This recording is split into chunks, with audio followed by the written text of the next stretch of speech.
Assalamualaikum warahmatullahi wabarakatuh.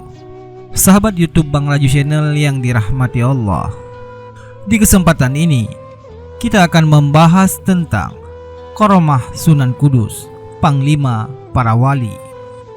Nama Sunan Kudus begitu melegenda bagi masyarakat Muslim Nusantara, khususnya di tanah Jawa. Di samping Sunan Kalijaga, itu karena banyaknya cerita mengenai karamah, kesaktian dan keistimewaan dari Sunan Kudus. Salah satunya adalah menjadi panglima atau senepati kerajaan Demak Bintaro. Sunan Kudus mampu menunjukkan kepandaiannya di medan perang.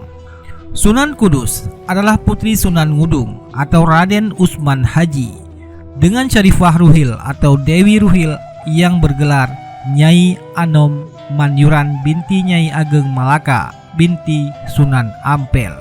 Sunan Kudus adalah keturunan ke-24 dari Nabi Muhammad SAW. Dalam perjalanan hidupnya, Sunan Kudus banyak berguru kepada Sunan Kalijaga. Cara berdakwahnya pun sejalan dengan pendekatan dakwah Sunan Kalijaga yang menekankan kearifan lokal dengan mengapresiasikan terhadap budaya setempat. Sunan Ngudung adalah putra dari Sultan di Palestina yang bernama Said Fadal Ali Murtada, Raja Pandita atau Raden Santri, yang berhijrah fisabilillah hingga ke Jawa dan sampailah di Kesultanan Islam Demak dan diangkat menjadi panglima perang. Namun ayah Sunan Kudus gugur saat memimpin pertempuran dengan kerajaan Majapahit. Lalu oleh Sultan Trenggana, Sultan Kudus diperintahkan untuk menyerang Majapahit. Lalu berkat kecerdasannya, Sunan Kudus berhasil memimpin pasukan Kesultanan Demak mengalahkan kerajaan Majapahit. Setelah itu, Sunan Kudus juga diminta mendatangi kerajaan kecil yang dipimpin oleh Raja Pengging di kaki Gunung Merapi. Misi Sunan Kudus saat itu adalah meminta Raja Pengging mengakui kekuasaan Demak dan meninggalkan ajaran Syekh Siti Jenar. Sunan Kudus pun berhasil menaklukkan Pengging. Selanjutnya, Sultan Trenggana meminta Sultan Kudus untuk memimpin pasukan untuk mengembangkan wilayah kerajaan Demak ke arah timur hingga mencapai Madura dan arah barat hingga Cirebon. Sunan Kudus diberikan badong, semacam rompi, yang mana rompi tersebut dapat mengeluarkan jutaan tikus yang bisa dipukul. Tikus tersebut tidak mati, bahkan semakin ngamuk, yang membuat pasukan Majapahit ketakutan lari tunggang langgang. Kesuksesannya mengalahkan Majapahit membuat posisi Sunan Kudus semakin kuat. Lalu ia meninggalkan Demak, kemudian pergi menuju Kudus.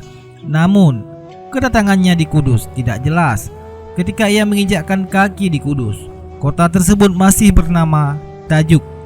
Konon, orang yang mula-mula mengembangkan Islam sebelum kedatangan Sunan Kudus adalah Kiai Telingsing. Awalnya Sunan Kudus hidup di tengah jamaah dalam kelompok kecil. Itu pun merupakan bala tentaranya yang dibawa menuju Tajuk. Lambat laun, jamaahnya pun semakin banyak hingga ia mendirikan sebuah masjid sebagai tempat ibadah dan untuk menyebarkan agama. Tempat ibadah yang diyakini dibangun oleh Ja'far Shadiq alias Sunan Kudus adalah menara Masjid Kudus yang masih berdiri hingga sekarang. Kota Tajuk pun mendapat nama baru yaitu Quds, yang kemudian berubah menjadi Kudus. Gaya penyebaran agama Islam Sunan Kudus mengikuti gaya Sunan Kalijaga, yaitu menggunakan Tuturi Handayani.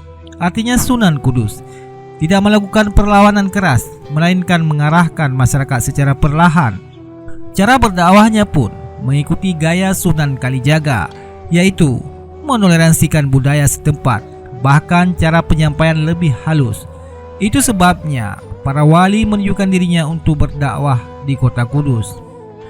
Dalam hal adat istiadat, Sunan Kudus tidak langsung menentang masyarakat yang melenceng dari ajaran agama Islam secara keras. Ia juga mengajarkan bahwa meminta permohonan bukan kepada ruh, melainkan kepada Allah Subhanahu wa Ta'ala. Melalui caranya yang simpatik tersebut, membuat para penganut agama lain mau mendengarkan ceramah Islam dari Sunan Kudus. Adapun asal-usul Kudus, ketika Sunan Kudus pergi haji dan menuntut ilmu di sana, konon masyarakat Arab terjangkit wabah penyakit yang membahayakan dan Sunan Kudus berhasil meredakan wabah tersebut, sehingga pejabat setempat ingin memberikan hadiah kepadanya. Namun Sunan Kudus menolak hadiah tersebut dan hanya meminta sebuah batu yang berasal dari Baitul Maqdis atau Yerusalem untuk memperingati kota Ja'far Shadiq hidup dan tinggal. Kemudian ia memberikan nama Kudus. Bahkan menara yang terdapat di depan masjid pun dinamakan sebagai Menara Kudus. Adapun kebiasaan yang sangat menarik dari Sunan Kudus dalam berdakwahnya adalah selalu mengadakan acara beduk dan dangan. Acara ini merupakan kegiatan menunggu bulan Ramadan. Ia menabuh beduk bertalu-talu untuk mengundang jamaah menuju masjid. Wallahu a'lam bishawab.